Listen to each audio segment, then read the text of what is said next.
colour system to it. So here we go, guys. This is the Timex Waterbury chronograph. It has a 42mm case diameter with a 12mm case thickness and retails at around about £155.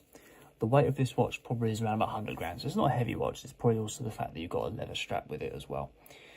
And you've got a, I think you've got a quartz movement. Let's have a look. Yeah, I thought it was quartz. Yeah, you've got a German flyback quartz movement.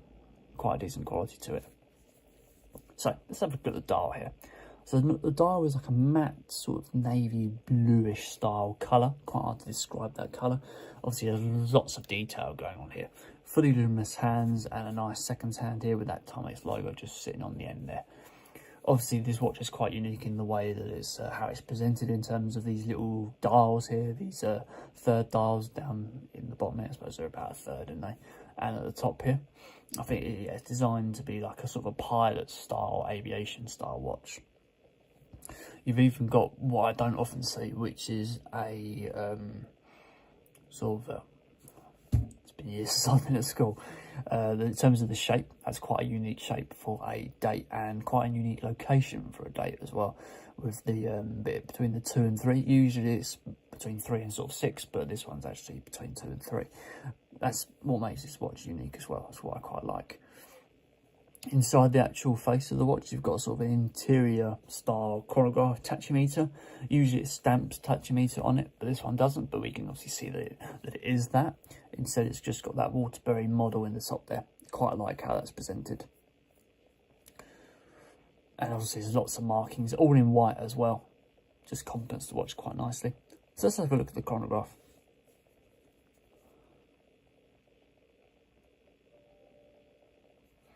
So obviously that chronograph, there's an extra hand. I didn't even see that extra hand at the back there operates as a chronograph. So you don't often have 2 seconds hands, you usually just have 1.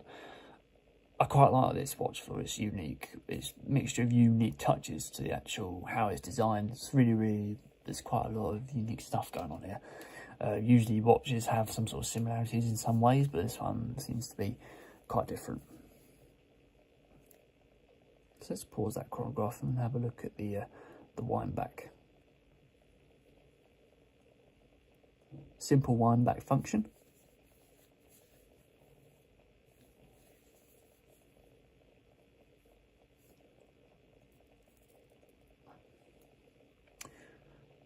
Oh, okay. And then you've got I believe this is a 24-hour, yes, so you've got a 24-hour readout. So it resets to 24 hours. So this is obviously set at 6 at night, which is 18 on here.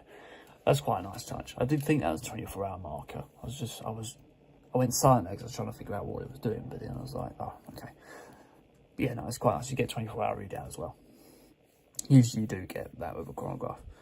So coming down to obviously just a little bit more about the watch, you get a mineral glass across the top there and 100-meter water resistance. Going to the casing, we've got like a line effect on the casing going around here and a full matte finish on these 2 chronograph buttons here with a chrome effect on the actual crown. Let's have a look at the crown.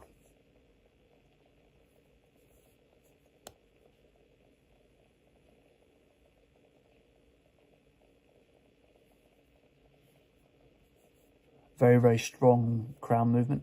It's got a decent amount of resistance to that. It doesn't feel cheap at all. Really good. Try and get that to first position. He says it's quite difficult to get it to the first position. That's one thing that I will say. It's quite fiddly.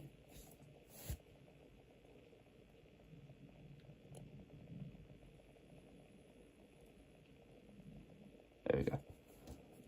Got it to first position. Yeah, it's just a little bit fiddly trying to get that to move out to that position. But once you have got it there, it's got a nice strong movement and it's bi-directional date dial functionality as well. Really nice. Doesn't screw down, just presses back in place. And obviously all the hands set back. It's almost like a grand complication watch. I've got one of those, done a review of that on my channel if you want to have a look at that. So obviously that's the main watch. So let's come down to the strap. So the strap is a vegan leather strap with a 22mm width, held in a nice sort of stainless steel casing here.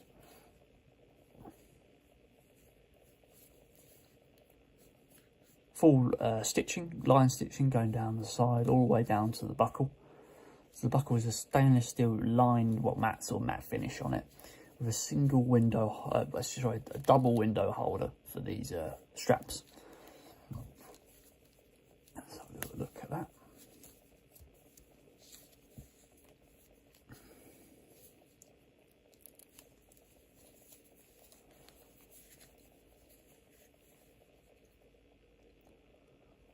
Very nice lined effect with a Timex stamping in the actual leather strap here.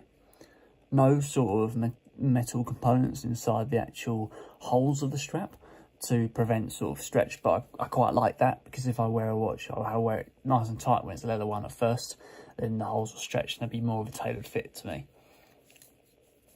The strap itself is a quick release as well, so you haven't got to worry about any tools when you're doing it, but if you want to change the strap, obviously, if you've got one that hasn't got a quick release system, you'll need to use a tool to make that go on there.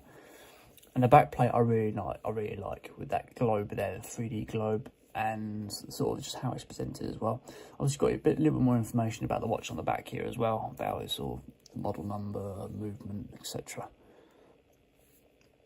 Manufacturer part numbers, etc. All that stuff. So there we go, that is the Timex Waterbury chronograph.